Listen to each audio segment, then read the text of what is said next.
मैं आलमी हर्बल दवाखाने की जानिब से आपके खिदमत में हाज़िर हूँ और आज जानेंगे एक मशहूर बीमारी के बारे में जिसको कहते हैं अतिसार, दस्त, इसहाल और डायरिया।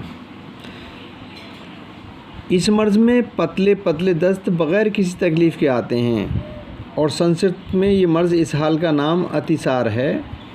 अति के माने हैं ज़्यादा, कसरत या बहुत के हैं और सार के माने हैं सरन करने या बहने के। जिस मर्ज़ में निहायत कसरत से पानी की तरह रतूबत बहती है उसको अतिसार, इसहाल, दस्त और डायरिया कहते हैं।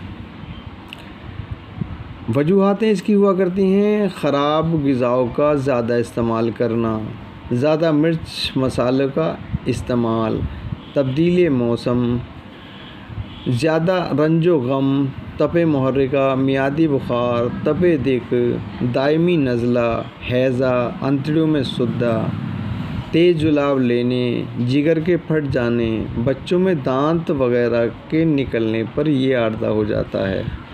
तिब आयुर्वेदिक के नज़रिए से मुताबिक ज़्यादा देर तक तैरने, खेलने वगैरह से भी ये आर्ज़ा होता है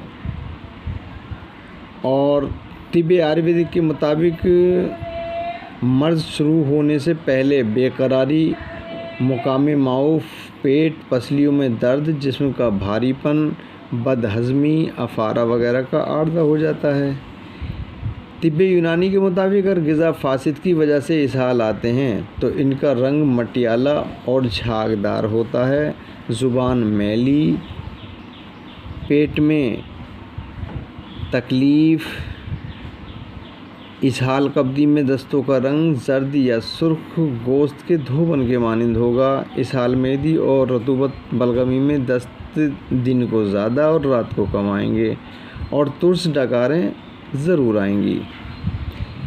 इलाज असल सबब मालूम करके करें, उसके मुताबिक करें। अगर कोई खराशदार मादा पेट के अंदर मौजूद हो तो कैस्टर ऑयल 2-3 तोला मरीज़ को पिलाएं, पेट साफ़ करें। इसके बाद काबिज़ दवाओं का इस्तेमाल करें।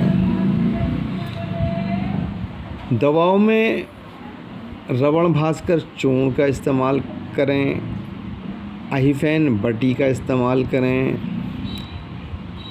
या आनंद भैरव रस का इस्तेमाल कर सकते हैं। सफ़ूफ़ इसहाल या हब्ब इसहाल इनका भी इस्तेमाल कर सकते हैं।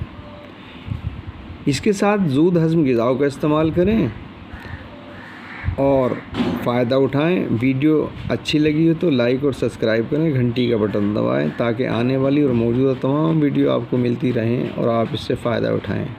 इजाज़त दें, फिर मिलेंगे किसी दूसरी और अच्छी वीडियो के साथ। आदाब।